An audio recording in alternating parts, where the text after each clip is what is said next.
Hello everyone, welcome back in my channel which is still life with study. Still life with study में आपका बहुत ही welcome है। आप लोग बताओ आप लोग कैसे और आप लोग की स्टडी कैसी चल रही है। तो 90 डे स्टडी चैलेंज का आज है डे 36 और डे 37। फ्राइडे सैटरडे का वीडियो आपके साथ शेयर कर रही हूँ। संडे को मैं घर पर नहीं थी, मैं बाहर चली गई थी, जिस कारण मैं कोई भी चीज़ जो है वो रिकॉर्ड नहीं कर पाई थी। बस संडे को मैं एक टेस्ट लगाई थी, करेंट अफेयर का वीकली टेस्ट होता है, यूट्यूब पर ही होता है। तो जितने भी वीक में सर पढ़ाते हैं ना करेंट अफेयर, तो उसका टेस्ट होता है। तो बस वही टेस्ट लगाई थी। उसमें मेरे कितने मार्क्स आए हैं वो आपको इस वीडियो में पता चल जाएगा। टोटल 51 क्वेश्चन थे और बहुत ही अच्छा लगा इस तरह से वीकली टेस्ट लगाने में। मुझे तो बहुत ज़्यादा अच्छा लगा। आप लोग भी अगर टेस्ट लगाते हो वीकली वाला तो आप लोग मुझे अपने नंबर बताना है कि आपके कितने मार्क्स बने हैं। और आज मैं आपके साथ बताऊँगी कि 73 बीपीएससी की प्रिपरेशन शुरू कहाँ से करें, स्टार्टिंग में क्या पढ़े और क्या नहीं पढ़े। तो वीडियो पे अगर नए हैं, मेरे चैनल पे फर्स्ट टाइम विजिट कर रहे हैं, तो मेक श्योर चैनल को लाइक सब्सक्राइब ज़रूर कर दीजिएगा। तो फ्राइडे के दिन मैं सबसे पहले सारा जो काम होता है वो सब करने के बाद मैं बैठ गई थी करेंट अफेयर का क्लास करने के लिए, क्योंकि आपको पता है कि करेंट अफेयर जो है हमारी प्रिपरेशन में कितना इम्पॉर्टेंट है। और किसी भी एग्ज़ाम में करेंट अफेयर पूछता ही है और ये हर दिन बढ़ते जाता है।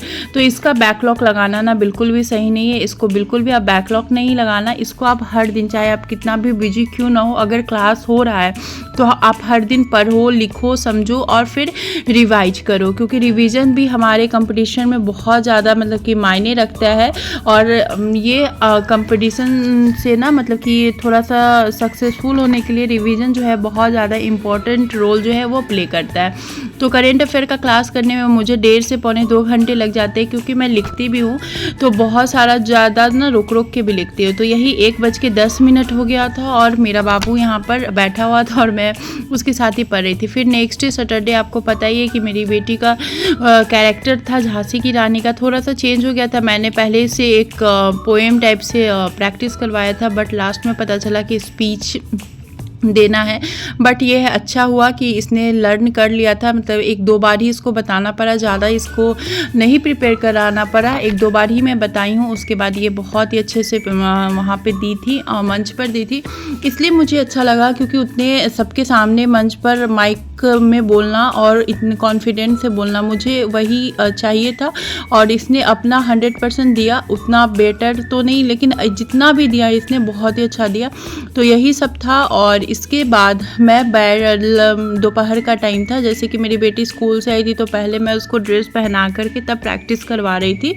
और फिर चाय वाय का टाइम हो गया था। दोपहर के समय पापा चाय पीते हैं तो वो चाय का टाइम हो गया था। और शाम के समय ना जितने भी जो कपड़े होते हैं वो सबको उतार करके और फिर फोल्ड करना। आजकल बारिश का जो मौसम है ना, तो आप कपड़े बाहर डालो फिर अंदर करो, बाहर डालो अंदर करो, और इसमें टाइम इतना ज़्यादा चला जाता है, ये एक हाउसवाइफ ही समझ सकती है। फिर रात हो गई और रात में डिनर की प्रिपरेशन करने लगी। छोटे छोटे क्लिप्स मैं लेती हूँ और सोचती हूँ आप लोग के साथ शेयर करूँ। तो चलो आज मैं आपको बताती हूँ कि मैं अभी अपने प्रिपरेशन में क्या कर रही हूँ। आप लोग को पता ही है कि मैं स्पेक्ट्रम बुक पढ़ती हूँ और कोशिश करती हूँ डेली 10 पेज रीड करूँ। कभी 10 पेज हो पाता है, कभी 5 से 6 पेज ही हो पाता है, बट डेली मेरी कोशिश यही रहती है। सेकेंड, मुझे जो है ना लुसेंट बुक को कंप्लीट करना है इस पूरे, मतलब कि अभी जो 5 महीना बचा हुआ है अगस्त के बाद, तो उस 5 महीने में लुसेंट बुक को कंप्लीट करना है। तो उस लुसेंट बुक को कंप्लीट कैसे किया जाएगा, तो उसके लिए मैं सोची हूँ अगर आप लोग भी लुसेंट बुक को कंप्लीट करना चाहते हो तो आप लोग भी मेरे टारगेट के हिसाब से पढ़ सकते हो। जैसे मैंने लुसेंट बुक में ना सबसे पहला ना हिस्ट्री का लिया है कि हिस्ट्री में कितना पेज है। तो हिस्ट्री में ना टोटल 1 से 68 पेज है। अगर आप डेली 3 पेज भी डेली पढ़ोगे ना तो आपका हिस्ट्री जो है इस मंथ में 30 दिन में कंप्लीट हो जाएगा। तो पहले ना मैं 30 दिन का ही टारगेट ली हूँ कि 30 दिन में मुझे हिस्ट्री को कंप्लीट करना है। कंप्लीट ये करना है कि 3 पेज को पहले तो रीड करना है, फिर उसमें इम्पॉर्टेंट पॉइंट जो है वो हाईलाइट करके और उसी टाइम लर्न करना है। और ऐसा करने से ना मतलब मुझे लगता है कि आराम से हो जाएगा 30 दिन में। ऐसे तो टोटल मुझे लगता है कि 3 ही पेज पर होगे तो 22 से 6 23 दिन में हो जाएगा। और इधर जो 4-5 दिन बचेगा वो जितना भी सुबह प्राचीन भारत, मध्यकालीन भारत, आधुनिक भारत, विश्व इतिहास ये जो पढ़े हुए हैं ना उसको फिर से रिवाइज करने में लग जाएगा। तो ऐसे करके ना आपका हिस्ट्री जो है वो कंप्लीट हो जाएगा। उसके बाद फिर आपका आएगा भूगोल। भूगोल को पढ़ने में भी आपका भारत का भूगोल है और विश्व का भूगोल है, तो इसको भी आप जिस तरह से मतलब मैं बताई हूँ उस तरह से करोगे तो आराम से आपका लुसेंट बुक जो है ये मतलब मुझे लगता है इस साल में लुसेंट बुक कंप्लीट हो जाएगा। और जब आप एक बार लुसेंट बुक कंप्लीट कर लोगे ना तो मुझे ऐसा लगता है कि कोई भी एग्ज़ाम का प्री जो है वो आपसे छूटेगा नहीं और किसी भी एग्ज़ाम के जीके जीएस से डर लगेगा। देखो यार सिंपल सी बात है, जीके जीएस से डर हमें अभी इसलिए लग रहा है क्योंकि हम लोग पहले ये पढ़े नहीं थे। एक वक्त था, मुझे याद है, एक वक्त था जब मुझे साइंस में बायोलॉजी के अलावा फिजिक्स केमिस्ट्री से बहुत ज़्यादा डर लगता था। उसका रीज़न ये था ना कि उतने अच्छे से पढ़ी नहीं थी मैं, लेकिन जब से मैं आकृति मैम से पढ़ी साइंस तो मुझे फिजिक्स केमिस्ट्री से डर नहीं लगता। ऐसा नहीं है कि सारे क्वेश्चन मेरे बन जाते हैं, कुछ क्वेश्चन होते हैं ना जिसमें मैं बहुत अच्छे से लटकती हूँ। वो जो क्वेश्चन का लेवल होता है वो 12th के लेवल से ऊपर का होता है, तो मुझे खुशी इस बात की होती है कि मैं हायर वाले लेवल के क्वेश्चन पे लटकती हूँ। जो भी मतलब कि छोटे मोटे जो क्वेश्चन होते हैं, जैसे पहले आज से 3 साल पहले मैं लटक जाती थी छोटे मोटे क्वेश्चन पे, या फिजिक्स केमिस्ट्री के नाम से भी डर लगता था। साइंस सब्जेक्ट तो था लेकिन फिजिक्स केमिस्ट्री के कारण साइंस को मैं वीक मानती थी। अब वो चीज़ नहीं है। तो वो चीज़ हुआ कैसे, इतना इम्प्रूवमेंट इसलिए हुआ क्योंकि उस चीज़ को मैं पढ़ी हूँ, उस चीज़ के बारे में जानी हूँ।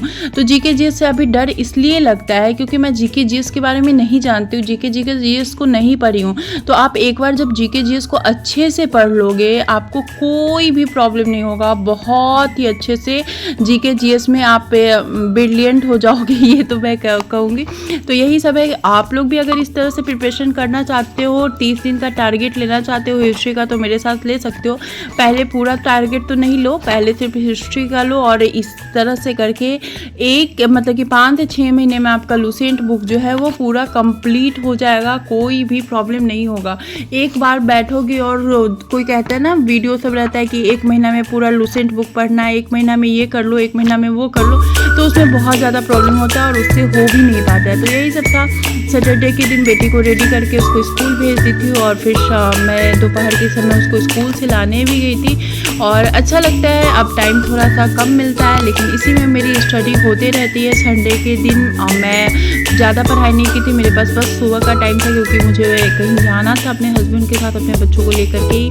तो फिर मैं पढ़ाई नहीं की थी। सिर्फ और सिर्फ जो संडे का जो है ना, सैटरडे के दिन ही वीकली टेस्ट होता है, तो वो टेस्ट मैं संडे के दिन टेस्ट दी थी। 51 टोटल क्वेश्चन थे और बहुत ही अच्छा लगा। सारा कुछ मैं इसी मोबाइल से दे रही थी जिसे शूट की थी, इसलिए वो शूट नहीं कर पाई। लेकिन 51 में मेरे 45 क्वेश्चन जो है वो सही हुए, 6 क्वेश्चन जो गलत हुए थे। सर ने बोला था जिसका भी 42 तक सही है उनका ठीक है। मुझे खुशी इस बात की है कि मैंने उतना रिवीजन भी नहीं किया था लेकिन फिर भी मेरे इतने क्वेश्चन सही हुए।